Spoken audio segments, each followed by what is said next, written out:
உம்முடைய ராஜ்யம் வருவதாக. உம்முடைய சித்தம் பரமண்டலத்திலே செய்யப்படுவது போல பூமியிலேயும் செய்யப்படுவதாக. அன்றுள்ள ஆகாரத்தை என்று எங்களுக்கு தரும். எங்கள் கடனாளிகளுக்கு நாங்கள் மன்னிக்கிறது போல எங்கள் கடன்களையும் எங்களுக்கு மன்னியும். ஏனென்றால் ராஜ்யமும் எங்களை சோதனைகள் பட பண்ணாமல் மகிமையும் என்றென்றைக்கும் உம்முடையவைகளே. ஆமென். உன்னதமானவரின் மறைவில் இருக்கிறவன் சர்வ வல்லவருடைய நிழலில் தங்குவான். நான் கர்த்தரை நோக்கி, நீர் என அடைக்கலம், என் கோட்டை, என் தேவன், நான் நம்பியிருக்கிறவர் என்று சொல்லி தேவரீர் என்னை வேடனுடைய கண்ணிக்கும் பாராசு கொலை நோய்க்கும் தப்புவிப்பார். அவர் தமது சிறகுகளாலே உன்னை மூடுவார். அவர் சட்டைகள் கீழே அடைக்கலம் போட்டுவார். அவருடைய சத்தியம் உனக்கு பரிசும் தேடலும் ஆகும். இரவில் உண்டாகும் பயங்கரத்துக்கும் பகலில் பறக்கும் அம்புக்கும் இருளில் நடமாடும் கொள்ளை நோய்க்கும் மத்தியானத்தில் பழகும் சங்காரத்துக்கும் பயப்படாதிருப்பாய். உன் பக்கத்தில் 1000 பேரும் உன் வலது புறத்தில் 10,000 பேரும் விழுந்தாலும் அது உன்னை அணுகாது. கண்களால் மாத்திரம் நீ அதை பார்த்து துன்மார்க்கருக்கு வரும் பலனை காண்பாய். எனக்கு அடைக்கலமாய் இருக்கிற உன்னதமான கர்த்தரை உனக்கு தாவரமாக கொண்டாய். அவர்தான் உனக்கு தாவரம். உன்னதமான கர்த்தரை தாவரமாக கொண்டாய். ஆகையால் பொல்லாப்பு உனக்கு நேரிடாது, வாதை உன் கூடாரத்தை அணுகாது. உன் வழியெல்லாம் உன்னை காக்கும்படி உனக்காக தம்முடைய தூதர்களுக்கு கட்டளை விடுவார்.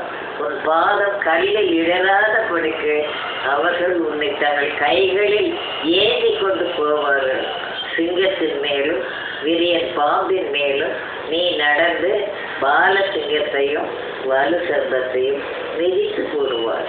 அவன் என்னிடத்தில் வாதியாயிருக்கபடியால் அவனை விடுவிப்பேன்.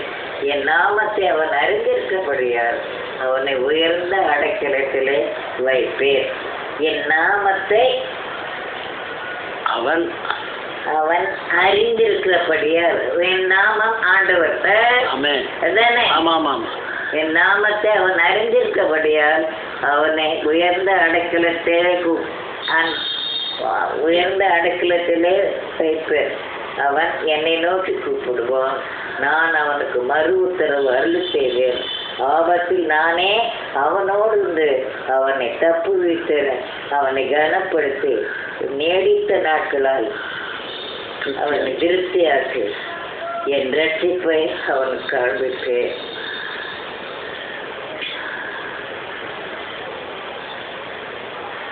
பரமண்டலங்களில் இருக்கிற எங்கள் பிதாவே, உம்முடைய நாமம் பரிசுத்தப்படுவதாக.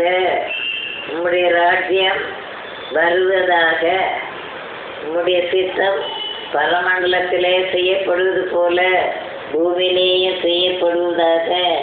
அன்றுள்ள ஆகாரத்தை இன்று எங்களுக்கு தாரும். எங்கள் கடனாளிகளுக்கு நாங்கள் மன்னிக்கிறது போல எங்கள் கடன்களையும் எங்களுக்கு மன்னியும். ஏனென்றால் ராஜ்யமும் வல்லமையும் மகிமையும் எல்லாம் உம்முடையவர்களே.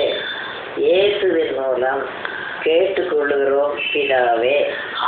அங்க கூட இயேசுவின் மூலம்தான் கேட்டுக்கொள்கிறோம் பிதாவே. யார் இடத்துல? பிதாவே. என்ன அருமையான வசனம். அவரே சொல்லி கொடுத்துட்டாரு. இயேசுவின் மூலம் கேட்டுக்கொள்கிறோம் பிதாவே. அது எந்த வசனத்துல வருது? எதுல வருது? ஜனம் சொல்லுங்க. வேதத்துல மத்தேயு சுவிசேஷம் 5, 6, 7 மலை பிரசங்கத்துல. மத்தேய 5ஆம் அதிகாரம்.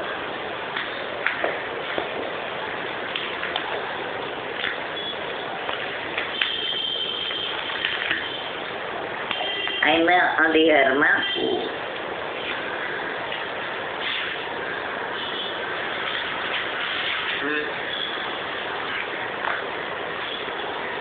அவர் திரளான ஜனங்களை கண்டு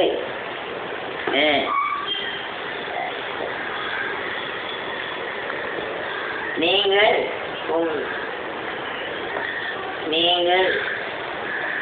ஜெபம் பண்ண வேண்டிய வெளிச்சமாய் நீங்கள் ஜெபம் பண்ண வேண்டிய விதமாக வெளிச்சமாய் இருக்கிறீர்கள். மலையின் மேல் இருக்கிற பட்டணம் மறைந்திருக்க மாட்டாது. அது இல்லப்பா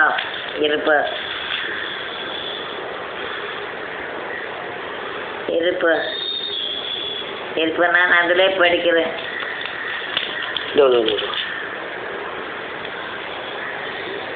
நீங்கள் ஜெபம் பண்ண வேண்டியது ஏயாவது பரமண்டலங்களில் இருக்கிற எங்கள் பிதாவே, பிதாவே, உம்முடைய நாமம் பரிசுத்தப்படுவதாக, உம்முடைய ராஜ்யம் வருவதாக, உம்முடைய சித்தம் பரமண்டலத்திலே செய்யப்படுவது போல பூமியிலேயே செய்யப்படுவதாக. எங்களுக்கு வேண்டிய ஆகாரத்தை இன்று எங்களுக்கு தாரும். எங்கள் கடனாளிகளுக்கு நாங்கள் மன்னிக்கிறது போல எங்கள் கடன்களை எங்களுக்கு மன்னியும். எங்களை சோதனைக்குள் பிரவேசிக்க பண்ணாமல் தீமையிலிருந்து எங்களை ரட்சித்துக் கொள்ளும். ராஜ்யமும் வல்லமையும் மகிமையும் என்றென்றைக்கும் உம்முடையவைகளே. ஆமென்.